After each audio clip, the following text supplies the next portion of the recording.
Y bueno, mi gente, bienvenidos a otro episodio de Marineros al Día con su servidor Miguel Riera. Vamos a hablar de lo que fue la serie de los Marineros de Seattle contra los Guardianes de Cleveland. También vamos a repasar un poco lo que fue el inicio de la serie contra los Tampa Bay Rays y ver las aspiraciones de cómo se están complicando a estas alturas los Marineros de Seattle, quienes a mediados de agosto, incluso a finales de agosto, hace una semana, parecían tener resuelto lo que era el camino que los iba a llevar a este último mes de acción sin mayores contratiempos a conseguir la clasificación, ya sea por vía de comodín, ya sea por vía de liderato de la división, pero que en este momento estoy viendo complicarse la situación. Yo particularmente creo que es de pronóstico reservado cómo va a terminar la división oeste de la Liga Americana y sobre todo el tema de los comodines. Ojo con esto. Vamos a hacer un pequeño repaso, lo que estuvimos haciendo en el segmento de la semana pasada, para que ustedes tengan una idea de dónde está parado hoy los Marineros, cuáles son sus aspiraciones y, bueno, de lo que les estoy hablando. Fíjense, si nos vamos a Fangraph, que ha sido uno de los aliados que hemos estado utilizando a lo largo de esta temporada, pues nada, podemos ver que los Astros lideran la división, no es nuevo, la lideran prácticamente desde junio, si mal no recuerdo. Ahorita vamos a revisar eso en Baseball Reference. Y actualmente sacan 3 juegos de ventaja. Aquí lo interesante es que quiero que vean que Fangraph dice que los Astros de Houston tienen 90% de porcentaje de ir a playoff y ellos ponen 81% de probabilidades de clasificación para los Marineros de Seattle. Un porcentaje bastante alto, un porcentaje bastante decente, pero que a mi parecer está un poco alejado de la realidad. ¿Por qué? Porque si ese 81% fuera real, estuviéramos hablando que las aspiraciones de los Rangers son muchísimo más bajas, que las aspiraciones de Kansas City Royals fueran prácticamente nulas, que los Indios de Cleveland o los Guardianes de Cleveland estuvieran maniatados solamente viendo cómo se va a terminar de desarrollar esos cupos. Pero la realidad es que los Rangers de Texas, equipo que hace un par de semanas, tal vez un mes, estaba prácticamente sentenciado y se hablaba de que no tenía nada que buscar, está a juego y medio de los Marineros. Los Guardianes de Texas o los Rangers de Texas o los Rancheros de Texas fueron agarrando las sobras prácticamente del equipo de los Marineros de Seattle. Recordemos que los Marineros dieron en DFA a Rowdy Tellez y los Rangers activaron a Rowdy Tellez en sus filas como el primera base. Estamos hablando de días, Dylan Moore fue dejado en libertad también en DFA por los Marineros de Seattle y llegó a las filas en un momento clave para los Texas Rangers. Y lo mismo creo yo que puede pasar con Donovan Solano, que también fue dejado en libertad.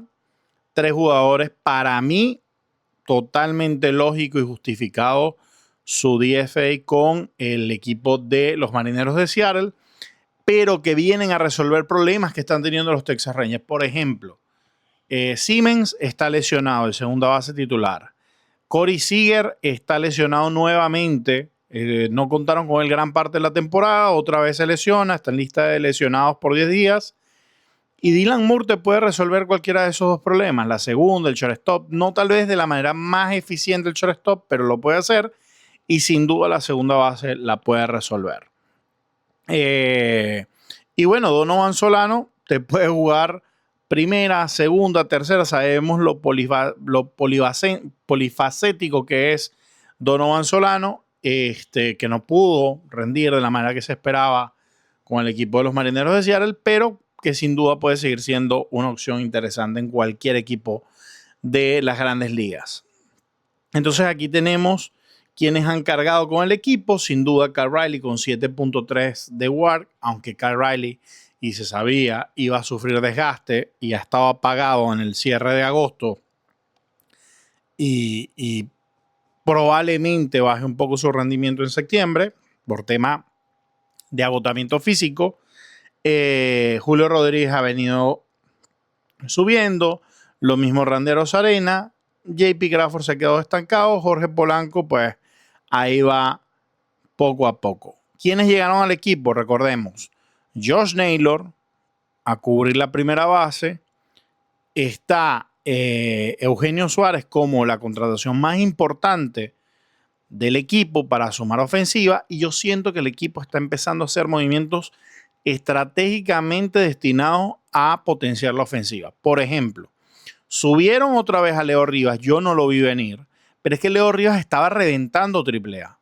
Yo, que estuve cubriendo gran parte de la temporada con análisis de datos, con Data Journalist, a los Tacoma Rainiers, me tocó ver el poder ofensivo de Leo Rivas, el venezolano, y además las grandes actuaciones de Leo Rivas en el shortstop con los Tacoma Rainiers. Entonces, si tú tenías la necesidad de cubrir la ausencia de Dylan Moore, un jugador, un utility en el infield, Leo Rivas te puede hacer ese trabajo, jugador que te batea las dos manos, con poder ocasional, en AAA lo ha demostrado así, y que llegó a Tampa Bay descargando poder de una vez. Jonrón de 2 carreras, el único daño que se le hizo al picheo de los mantarrayas de Tampa Bay en el primer juego de la serie, que se va a disputar hoy, el segundo de esa serie, y que empieza a levantar las alarmas porque venimos de una serie perdida con los Guardianes de Cleveland y se empiezan a acercar mucho los Texas Rangers.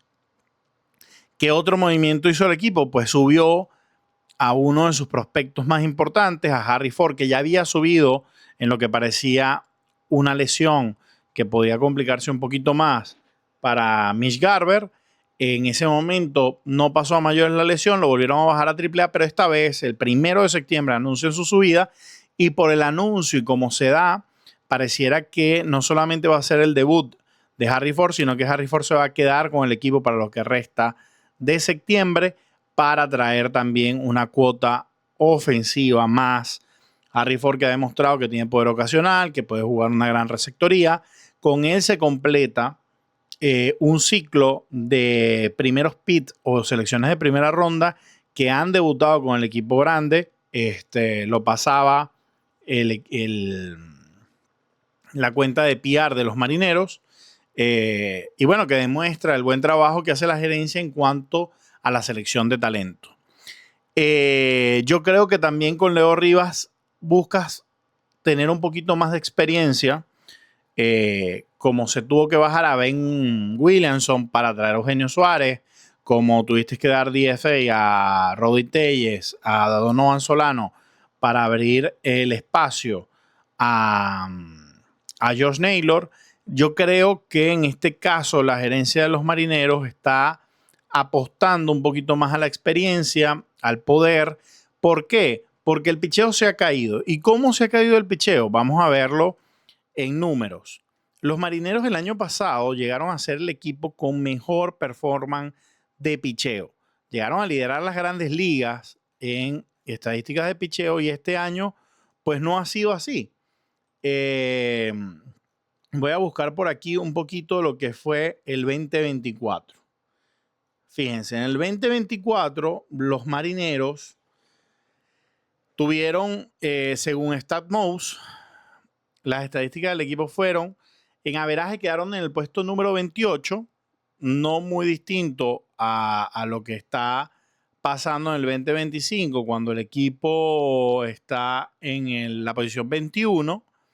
En OVP quedaron de 21, en slugging de 29, en jonrones quedaron en el puesto 22, en remolcada en el 4, que estuvo bastante destacable, y fueron los líderes en bases por bolas. Pero en cuanto a picheo, fueron el segundo mejor equipo con 3.49 en efectividad, primero con menor cantidad de bases por bola, primero con menor cantidad de hits permitidos, primeros en menos cantidad de carreras permitidas, primeros en menos cantidad de jonrones permitidos, número 17 en jugadores golpeados y 20 en strikeout.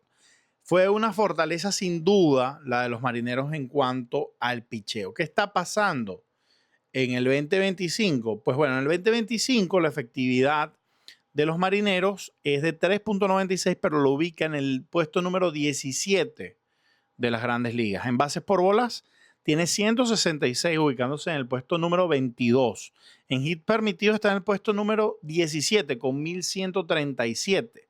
En carreras permitidas tienen un total de 602, ubicándose en el puesto número 18, y en jonrones permitidos están ubicados en el puesto número 12.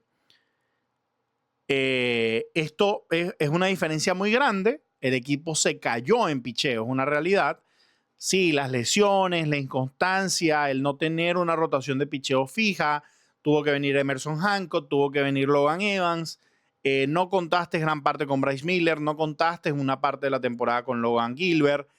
En un momento parecía que los bastiones de la rotación de abridores eran sin duda, y ha sido toda la temporada, Bryan Woo, que hoy lanza, y el otro era Luis Castillo, que algo pasó con Luis Castillo en las últimas aperturas, le ha ido fatal. No sé si es cansancio, no sé qué pasa con Castillo, pero está irreconocible en sus últimas salidas. Y entonces estás contando con algunas salidas buenas y otras no tan buenas de George Kirby. Bryce Miller se ha visto mejor. Logan Gilbert, pues igual ha tenido sus grises, sus altibajos después de su regreso, y el que ha sido más efectivo ha sido Bryan Woo, sin duda. Has tenido un bullpen ya presentando signos de agotamiento. Andrés Muñoz ha tenido problemas en sus últimos juegos para salvar, y es que Andrés Muñoz ha trabajado bastante esta temporada. Y más allá de que ha trabajado bastante, sabemos que es el pitcher al que va a estudiar los rivales, porque sí o sí va a ser el pitcher a vencer en las últimas entradas. Entonces creo que el equipo está apostando a sumar en la cuota ofensiva para que el pitcheo no se vea tan comprometido. Emerson Hancock ayer tuvo su primera actuación después de que dijimos que fue subido para hacer un trabajo de relevo y todo eso, relevos más profundos, que el equipo no tenía una pieza de esas características. Realmente no le fue bien. Fue castigado con 5 carreras Luis Castillo, y luego llegó Emerson Hancock y también fue vapuleado. No pudo contener el encuentro y dejarlo ahí en la línea para que viniera tal vez una reacción ofensiva y una respuesta y una remontada de los Marineros de Seattle. Eso por un lado. El picheo pues se desconoce. Si bien la cuota ofensiva ha mejorado, pues no va a ser suficiente o no ha sido suficiente para lo que necesita hacer el equipo. Ahora, vámonos a el tema de ver lo que trae el equipo en el calendario en los próximos días. El equipo en el calendario en los próximos días está así. Estuve viendo cuánto era el porcentaje de acierto de Fangraph en cuanto a cuando pronosticaba victoria o derrota de los Marineros de Seattle. ¿Cómo hablo de victoria o derrota? Sí, bueno, si pronostican menos del 50% de probabilidades en un juego, para mí la proyección es para derrota, y si pronostica por encima del 50%, pues es victoria. Ha acertado un 60% Fangraph en sus pronósticos de victorias y derrotas. Y fíjense, hoy pronostican una derrota. Yo difiero de ese pronóstico. Y luego miren cómo vienen los pronósticos. Ayer pronosticaban victoria y perdió el equipo 10-2. Lo mismo pasó contra Cleveland. Fíjense, pronosticaban que ganábamos los 3 encuentros de esa serie contra Cleveland y solamente pudimos rescatar el último con Bryce Miller. Pronostican que vamos a ganar el último también de la serie contra los Tampa Bay Rays. Luego contra Atlanta pronostican que vamos a perder esa serie. Luego contra San Luis ganar la serie. Luego contra los Angels igual. Los 4 juegos los dan como victoria. Contra los Kansas City Royals dividido con un juego derrotados. Y contra Houston ponen que vamos a ganar esa serie. Todavía no sale el pronóstico contra Colorado y contra los Dodgers, pero el equipo va a tener que mejorar su línea de victorias, por lo menos lo que ha presentado en sus últimos encuentros, porque no le va a alcanzar como ha jugado en los últimos 10 encuentros. Vamos a irnos, como les decía, a lo que ha sido el equipo esta temporada. Fíjense, el equipo esta temporada, que les mostraba un poco lo que ha sido por mes, marzo se jugó para 2-3, abril para 16-9, mayo 13-14, junio 13-14, julio 14-12 y agosto 15-12, siendo agosto y abril los mejores meses para el equipo. Necesitamos un septiembre decente, un septiembre por lo menos de unas 13 victorias, 12 victorias, para que el equipo pueda alcanzar la cuota de victorias que tuvo el año pasado. El equipo terminó con 85-77 el año pasado, jugando en casa para 49-32 y en carretera para 36-45. Fíjense el mes de septiembre que tuvo el año pasado los Marineros, 16-10. Ya en el mando estaba Dan Wilson, de quien quiero hablar también. Marzo fue 2-2, abril 15-11, parecido a lo de esta temporada. Tuvo un muy buen mayo. Los Marineros fueron muy buenos en la primera mitad del año pasado. 15-12 para junio y luego se cayeron en julio y en agosto. Y ya en septiembre, aunque tuvieron un muy buen septiembre, no les alcanzó por un juego. Esto, como lo dijimos la semana pasada, se define en juegos, en series, en que te puede estar pasando factura las derrotas que tuviste contra Cleveland, en que si no te repones contra Tampa Bay, te alcanza Texas y no te va a alcanzar. Y les voy a decir una cosa, Texas tiene un equipazo desde que empezó la temporada, solo que no ha respondido a Oli García, no ha respondido Corey Seager, no ha respondido Siemens. El picheo se ha caído, se le fue Nata en Ovaldi. Eso puede marcar la diferencia en la recuperación que ha tenido Texas y que no le alcance. Pero es que Texas tiene algo muy importante y es un manager ganador. Bruce Bochy es el manager de los Rangers de Texas. Bruce Bochy, el mismo Bruce Bochy de la época dorada reciente del 2010 de los Gigantes de San Francisco, de Pablo Sandoval, de Buster Posey, de Tim Lincecum, ese Bruce Bochy que ganó 2, 3 series mundiales, es el manager de Texas, que llegó a Texas y lo hizo campeón en el 2018, el año de la pandemia, el año ese de recortado. Entonces, tú tienes por un lado a Dan Wilson, que sí, que cuenta con Manny Acta en el banco, que cuenta con un apoyo gerencial importante, que cuenta con experiencia como pelotero, pero que es su primera temporada completa manejando y que yo quiero ver si eso no va a pasar factura en postemporada, en una virtual postemporada de los Marineros de Seattle. Pero lo cierto es que en este tipo de momentos cruciales, decisivos, Bruce Bochy tiene muchísima más experiencia de cómo manejar el equipo, de cómo manejar estas situaciones, que lo que puede tener Dan Wilson. Eso no quiere decir que Dan Wilson no lo vaya a hacer. Y eso no quiere decir que yo no sienta que Dan Wilson ha hecho un buen trabajo. Lo que estoy diciendo es que Bruce Bochy lo precede su experiencia, su currículum, sus hechos hablan por él, lo que ha hecho, los anillos que ha ganado. Eso me pone un poco nervioso, me pone un poco... Así como Alex Cora levantó a Boston y ahora no solamente Boston se recuperó de aquel momento terrible con el que comenzaron la temporada, con aquella polémica de Devers y todo eso, y que ahora no solamente están en puesto de clasificación, sino en puesto de ganar la división, me preocupa que Bruce Bochy sea el manager de Texas. Me preocupa. Y bueno, necesitamos sin duda un buen resultado para esta temporada. Ahora, en este momento, fíjense, para estas alturas se estaban peleando el primero y el segundo lugar todavía Astros y Marineros. Hasta el juego 119, Marineros llegó a estar en el primer lugar y ya no volverían a estarlo.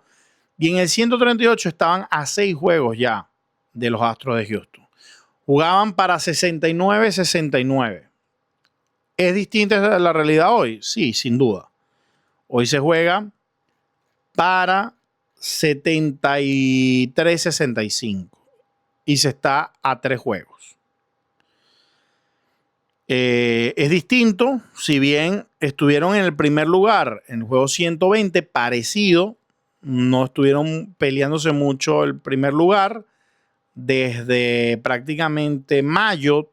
Sí, por eso les digo, en junio fue la última vez que los Marineros habían estado en el primer lugar hasta mediados de agosto y no lo han vuelto a estar, cuando parecía que los Astros estaban en una mala racha y que los Marineros iban a alcanzarlo. Fue todo lo contrario, los dos equipos entraron en una mala racha y ahora han permitido que Texas se incorpore y que ahora el duelo por la división sea de 3. Porque hoy, sin duda, Texas hay que contarlo en este final de fotografía que creo yo va a haber en la división oeste de la Liga Americana. Y que bueno, para mí, quien no gane la división y quede segundo en la división oeste de la Liga Americana, lo más seguro va a ser el comodín, el tercer comodín. Si no se mete en la pelea también un equipo de la división central de la Liga Americana. Guardianes o Kansas City. Kansas City viene ahí también cerquita, creo que a 3 juegos de los Marineros, mientras que Texas está a juego y medio. Pero bueno, les quería mostrar esto. Ahora, estas eran las realidades del año pasado contra este año. ¿Qué les quería mostrar de aquí? A diferencia de Fangraph, que nos presenta con un 81% de probabilidades en la postemporada, Baseball Reference, que para mí tiene mucho más detallados los datos, que maneja data mucho más compleja, por lo tanto puede estar considerando muchas más variables, da a los Astros de Houston con unas probabilidades de clasificación de 77%, mientras allá estábamos hablando de 90%. Y a los Marineros los ponen un 55.8%. 55.8%. Miren cómo se han caído los Marineros el último día, en los últimos 7 días, en los últimos 30 días. Y miren cómo han venido subiendo Texas en esas probabilidades. Este escenario me parece mucho más lógico. Entonces, no es que yo no quiera, pues, por Dios, yo soy el primero que quiero que los Marineros clasifiquen. Yo quiero vivir una postemporada aquí en Seattle. Mi primer año cubriendo el equipo con el podcast de Marineros al Día y traerles toda la información y emocionarme y todo eso. Pero veo el equipo tambaleando mucho y tambaleando sobre todo en un renglón donde no habían dudas para el equipo y era en su rotación de picheo.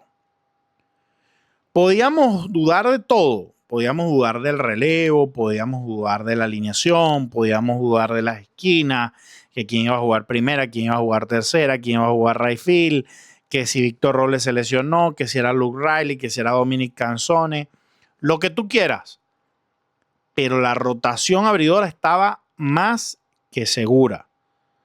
Y si vemos los números de la rotación abridora de los Marineros de Seattle, solamente Bryan Woo se salva y Luis Castillo ahí medio rescatable, como les digo, se ha caído en las últimas aperturas. Logan Gilbert, pitcher que peleó y que estuvo en conversaciones del Cy Young del año pasado, irreconocible. Yo no sé si es que no se terminó de recuperar, yo no sé si es que acusan fatiga, yo no sé si es que ya como son sus segundas, terceras temporadas para estos lanzadores jóvenes de los Marineros de Seattle, pues están más estudiados, están más descifrables.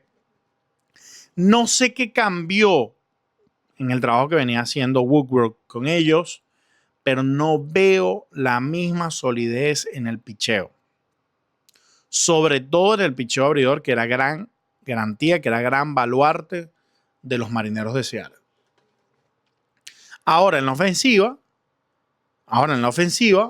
si tú me muestras, este era el line-up del equipo el año pasado, JP Crawford de primer bate, Julio Rodríguez de segundo, Kyle Riley de tercero, Randy Arozarena cuarto, Justin Turner era el primera base. Coño, dame a Josh Naylor siempre sobre Justin Turner, que bateaba para ese momento 2.52. Y bueno, quisiera ver la cantidad de jonrones, pero realmente creo que no rindió Justin Turner. Bueno, el averaje de JP Crawford para este entonces era 195, 259 para Arozarena, 205 para Kyle Riley, 217 para Arozarena. Leo Rivas había subido para jugar defensa esos partidos.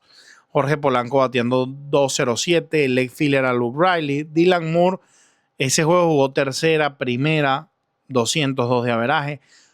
Josh Rojas era el tercera base titular prácticamente del equipo de los Marineros de Seattle. Mitch Garver hacía las veces de right field, de bateador emergente, batiendo 164. Y Víctor Robles bateaba 275 como right field, left field en ese juego. Yo creo que hoy, por supuesto, viendo la alineación de ayer y viendo la alineación de hoy del equipo de los Marineros de Seattle, podemos decir que los Marineros están mucho más blindados en ofensiva que el año pasado. Randy Arozarena es el primer bate, Kyle Riley segundo, Julio Rodríguez tercero, Josh Naylor primera base, Eugenio Suárez tercera base, Jorge Polanco DH, Dominic Canzone right field, Luke Riley jugando el right field de sustitución, JP Crawford shortstop, Cole Young de segunda base. A eso le puedes sumar Dominic Canzone, le puedes sumar a Harry Ford, le puedes sumar, vamos a ver aquí, pues sí, Jorge Polanco te puede jugar la segunda base y metes a otro DH. O sea, hay alternativas en este sentido. Y la ofensiva creo que no es el problema este año. Creo que lograron resolver el problema ofensivo, pero ahora entonces está el tema de cómo va a responder el pitcher. Ahora les quiero decir algo también para cerrar. Para mí, este cierre de temporada es que va a demostrar de qué están hechos los Marineros de Seattle y para qué están con miras a la postemporada. El equipo tiene que empezar a jugar estas series como si fuera postemporada. Vamos a ver cómo despiertan los bates, vamos a ver cómo se comportan los pitchers, si tienen la personalidad suficiente para entender que cada partido que van a lanzar de aquí en adelante te deja afuera o adentro de la postemporada. Si Bryan Woo hoy que agarre la pelota, corta la racha y demuestra que es un pitcher con características de un potencial Cy Young. Si Logan Gilbert dice, miren, la lesión quedó en el pasado, este soy. Si George Kirby vuelve a mostrar ese George Kirby de 7 innings y un hit permitido. Si Luis Castillo vuelve a reencontrarse con su mejor momento. Esto es lo que va a demostrar de qué están hechos los Marineros, porque en el papel se ven bien. La fanaticada está respondiendo. El ambiente en el T-Mobile Park es grande. pero hay que demostrar que se puede y que se va a hacer. Se ha complicado los Marineros de Seattle esta temporada contra equipos pequeños, contra equipos de baja. Vamos a ver qué pasa con Tampa Bay. Se complicaron contra los Guardianes. Se va a jugar contra Atlanta, contra San Luis. Hay que ganar la mayor cantidad de juegos posible. No hay que dejar esto para las 2 últimas y menos para las últimas semanas de septiembre. Hay que lograr conseguir las victorias antes de mediados de septiembre para que las últimas semanas sea simplemente que el equipo vea en qué posición y contra quién se va a enfrentar. Y no llegar haciendo cuentas y haciendo la señal de la cruz en cada turno a ver si Cal Riley vuelve a dar el batazo que nos lleve a la postemporada como en el 2022 contra los Atléticos de Oakland. Que se acabe la sufridera y que los Marineros empiecen a demostrar que son un equipo confeccionado para grandes cosas. Pues bueno, hasta aquí quiero dejar este Marineros al Día. Su servidor Miguel Riera. Mañana voy a estar en el estadio de Tacoma con los Tacoma Rainiers. Cualquier persona que esté viendo el programa y me ve por ahí y quiere hablar y quiere conversar, con mucho gusto voy a estar ahí. Creo que va a estar también Joey Alcea. No sé todavía, me dijo que me iba a avisar, pero bueno, yo voy a estar por allá, voy a estar haciendo data journalist, pero también voy a estar viendo el equipo. Quiero ver a Ben Williamson, quiero ver qué ha pasado con los Tacoma y pronto también espero estar nuevamente en el T-Mobile Park.